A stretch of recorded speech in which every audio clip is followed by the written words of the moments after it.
Kung katanyagan lang sa larangan ng basketball ang pag-uusapan, walang makahihigit sa manlalarong malaki ang naiambag sa kasaysayan ng basketball dito sa Pilipinas. Enforcer kung ituring ng kalaban, ngunit icon para sa sambayanan. Ito ay walang iba kundi ang tinaguriang The Living Legend ng Philippine basketball na si Coach Sonny Jaworski. Sino nga ba si Coach Sonny Jaworski?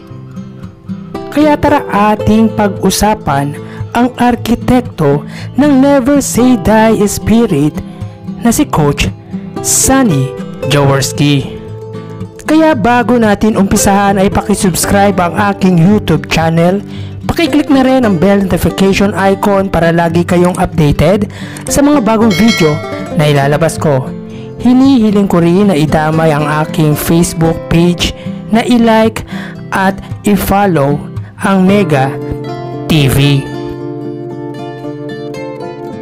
Kung may Coach Yengyo ngayon na istrikto at kinatatakutan ng kanyang mga player, may Coach Sonny Jaworski naman noon na di lang ang player niya ang takot sa kanya, kundi pati ang kalaban ay ilag sa kanya.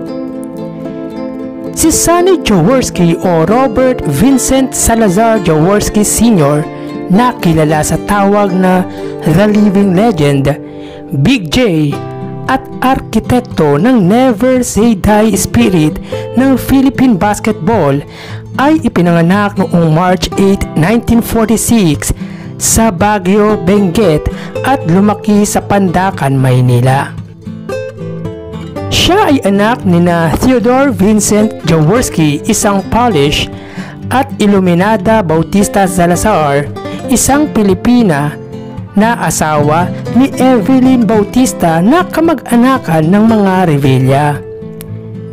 At ama ng 4 na magkakapatid, kabilang ang anak nitong lalaki na si Dodot Jaworski na kasalukuyang Vice Mayor ng lungsod ng Pasig. Sa larong kalye sa Maynila, lumaki at natutong maglaro ng basketball si Jawo hanggang nadiskubre at i-recruit ng ama ng magkakapatid na Pumarin na si Philo Pumarin noong 1963. Dahilan para makapasok siya sa eskwelahan ng University of the East at makapaglaro sa prestiyosong liga na UAAP noong 1964. College days pa lang nang tampulan na ng gulo si Jawo nang masangkot siya sa laban against UST noong 1965. At sa sumunod na taon ay nalasap nito ang kauna-unahang kampyonato sa UAAP noong 1966 at nasundan pa noon 1967. Dahil sa angking husay sa paglalaro, ay napabilang siya sa amateur player na ipinadala sa Bangkok, Thailand para i-representa ang bansa sa Asian Games noong 1966 at naging parte din siya ng national team na lumaban sa Asian Basketball Championship na ngayon ay mas kilala bilang FIBA Asia Cup na ginanap sa Seoul, South Korea at nag-uwi ng gintong medalya noong 1967. 1967 din nang maglaro siya sa professional league na Mikaa. Mikaa ang sikat na basketball club bago makilala ang PBA sa kupunan ng YCO Painters na pagmamay-ari ng pamilya Elizalde under by Coach Carlos Loizaga. Dahil sa kakulangan sa dokumento, ay hindi agad nakapaglaro sa bagong nilipatan niyang kupunan na Meralco Ready Kilowatts noong 1968 at paglipas ng 2 taon noong 1970 nang makapaglaro siya sa team na Meralco at kunin ang kauna-unahan nitong MVP sa liga. Di din nakalagpas sa kontrobersya ang 25 anyos pa noon na si Jawo nang masangkot sa laro kasama ang kakampi nito na si Big Boy Reynoso laban sa karibal na Crispa Floro nang undayan nito ng suntok at pagbato naman kay Reynoso sa dalawang referee na sina Heriberto Cruz at Jose Ovias, dahilan para patawan sila ng 2 taong suspension ng liga na pinahigpit naman ng patawan sila ng lifetime ban ng isang organization na Basketball Association of the Philippines or BAP sa kahit anong liga na sakop nito noong 1971. Kung kaya't di sila napabilang sa national team na lumahok sa Olympic noong 1972. Tanging sa larong kalye lang pwedeng makapaglaro ang dalawa, kung kaya't pinasok na din ni Jowo ang pag-aartista nang mapabilang sa ilang pelikula tulad ng Fando ni FPJ, Fast Break with Freddie Webb at Tiagong Akyat kasama si Ramon Revilla Sr.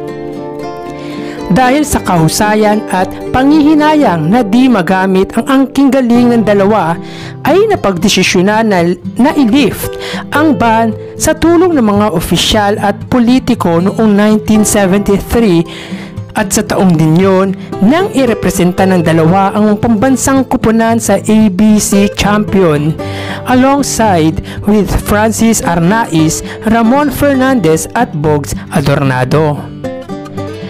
Nang mga panahon ding yon ay ipinanganak ang moniker na The Big J na pinasimula ng dating komentarista o commentator na si Willie Hernandez dahil sa pagkakahawig ng kanyang laro kay Oscar Robertson na kilala naman sa tawag na The Big O. Nang madisband ang Meralco sa Mikaa at palitan ng Komatsu Comets, ay napabilang ang dalawa kasama ang kakampi sa Meralco na sina Fort Acuña, Francis Arnaiz at Orlando Bauzon sa core na bagong team na kalaunay naging Toyota Comets, at angkinin ang titulo sa Mikaa noon ding 1973. 1974 nang mapasama sila ni Francis Arnaiz sa FIBA World Championship. Isang taon nang isilang ang PBA or Philippine Basketball Association noong 1975 at ang Toyota Comets ang isa sa kupunan na sumali dito. Dito rin nabuo ang rival na Crispa Toyota, kung saan sa prangkisang ito siya nakalikom ng 10 kampyonato at naiuwi ang PBA MVP noong 1978 nang mag-average siya ng 20 points, 12 assists at 9 rebounds per game.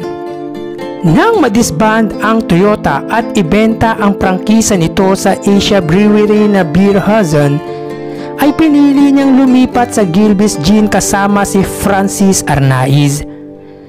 Dahil dito ay gumanda ang takbo ng kupunan na minamanduhan ng dating karibal ni Jowo sa Mikaa na si Arturo Valenzuela, at sa tulong ng dalawa ay mas nakilala ang kupunan at makapasok sa First Conference Finals noong 1984 laban sa Crispa, lamang ay natalo sila ng mas dominanteng kupunan.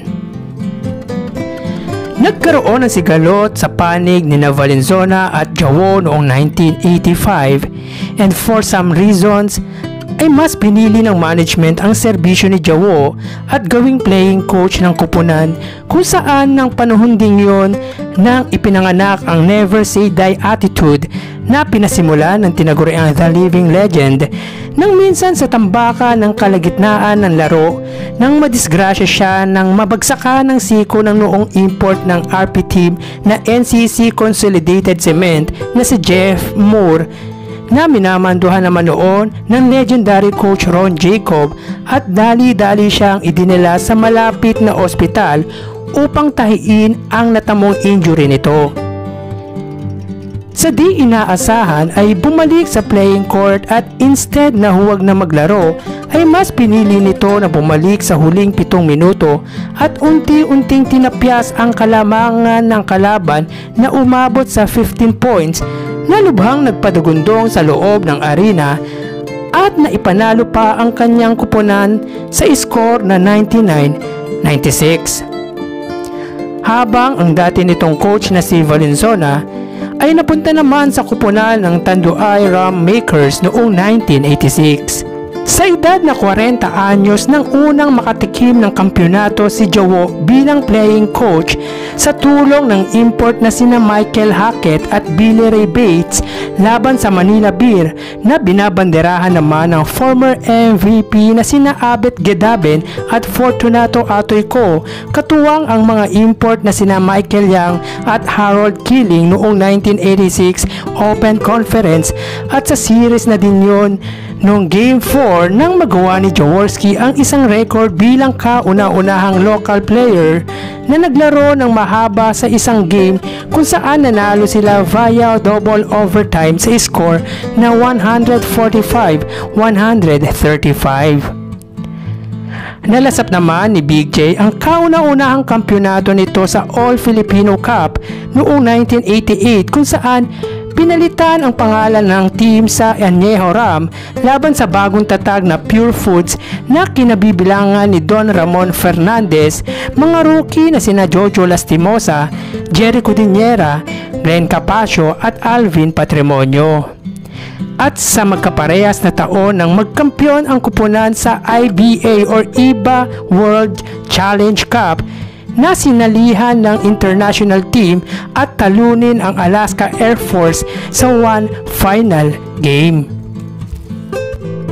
Taong 1989 naman nang maganap ang makasaysayang All-Star Game, tampok ang matagal na nagkaroon ng tampuhan sa pagitan nila ng dating kakampi sa Toyota na si Ramon Fernandez, at sa tulong ng dalawa ay napagtagumpayan nila ang laro na minamanduhan ng legendary coach Baby Dalupan laban sa rookie sophomore team nila Alvin Patrimonio, Jojo Lastimosa, Jerry Cudinera at Benji Paras sa pamamagitan ng buzzer beater mula sa pasa ni Big J kay El Presidente sa score na 132-130. Sa sumunod na taon, nang hiranging bilang taktisyan ng national team si Jowo, together with Ramon Fernandez, Alvin Patrimonio, Alan Caidig, Benji Paras, Hector Calma, Ronnie Magsanok, Yves Dignadize, Dante Gonzalgo, Samboy Lim, Ray Cuenco at Chito Loizaga, kung saan nakamit nila ang silver medalist nang talunin sila ng China sa gold medal match sa score na 90-76. 1991 naman nang manalo ng ikatlong kampyonato nito laban sa Formula Shell nang maganap ang makasaysayang buzzer beater ni Rudy Distrito sa Game 7. At mula noon ay lumamlam ang kupunan hanggang dumating ang taong 1996 kung saan nagpasukan ang mga tulad nila Marlo Aquino na hinirang na Rookie of the Year that time, together with Bal David, Noli Locsin, Vince Hizon, EJ File, Pido Harenjo, JV Gayoso at ang anak nito na si Dodot Jaworski. At sa taon din yan ay umukit siya ng another record na noon ay pinakamahabang playing time in one game, kundi pinakamaikli sa kasaysayan ng liga sa loob ng 1 segundo. Makalipas ang 6 na taon na pagkauhaw sa titulo ay muling nakalasap ng kampyonato si Big J sa Commissioner's Cup laban sa dominanteng kupunan na Alaska sa tulong ng import na si Chris King noong 1997. Nakalikom ng total 14 PBA titles si Big J, 9 as player under Toyota franchise at 5 as playing coach under Ginebra franchise. Taong 1998 naman nang magretiro siya sa pambansang liga ng bansa na PBA at tumakbo bilang senador, kung saan pinalad naman siyang manalo dahil sa tulong ng milyon-milyong panatiko nito. Umupo siya bilang senador mula 1998 hanggang 2004 at sa ikalawang pagsubok nito ay hindi na pinalad ang tinaguriang The Living Legend na umupo muli sa Senado noong 2004 Senate election. At bilang pagbibigay pugay sa naiambag ng The Living Legend, taong 1993 nang ang imahe niya na nakadribble ang inilagay sa logo ng PBA. Ilan sa mga naging career highlights niya or achievement: 1978 MVP, PBA All Defensive Team 1985-1988, 6-time PBA First Mythical Team 1977, 1978, 1979, 1980, 1981 at 1986. Second-time Second Mythical Team 1985 and 1988. Fourth-time PBA All-Star, 1990 Silver Medalist sa Asian Games as Head Coach, 2005 Hall of Fame, member of 25 Greatest PBA Player at 40 Greatest PBA Player. And according to his son Dodot Jaworski, sa kasalukuyan ay may iniindang karamdaman ang binansagang Father of Never Say Die Spirit ng Barangay Ginebra at humihiling ng dasal para sa mabilisang paggaling nito. Ang naiambag ni Coach Sonny Jaworski sa kasaysayan ng Philippine basketball ay di matutumbasan ni numan. Ika nga niya noong araw na kung ayaw mong masaktan ay maglaro ka na lang ng chess. Kaya sa bawat hamon ng buhay ay patuloy kang lumaban tulad ng katagang pinasimulan niya na Never Say Die na siyang mamanahin ng future player dito sa bansa at ng kupunan na pinakapopular sa kasaysayan ng liga. Muli ay humihiling ako ng iba yung pagdarasal para sa ating inuidolong si Coach Sonny Jaworski at humihiling din ako na isubscribe ang aking YouTube channel at i-follow ang aking Facebook page. Once again, Laban Pilipinas! Puso!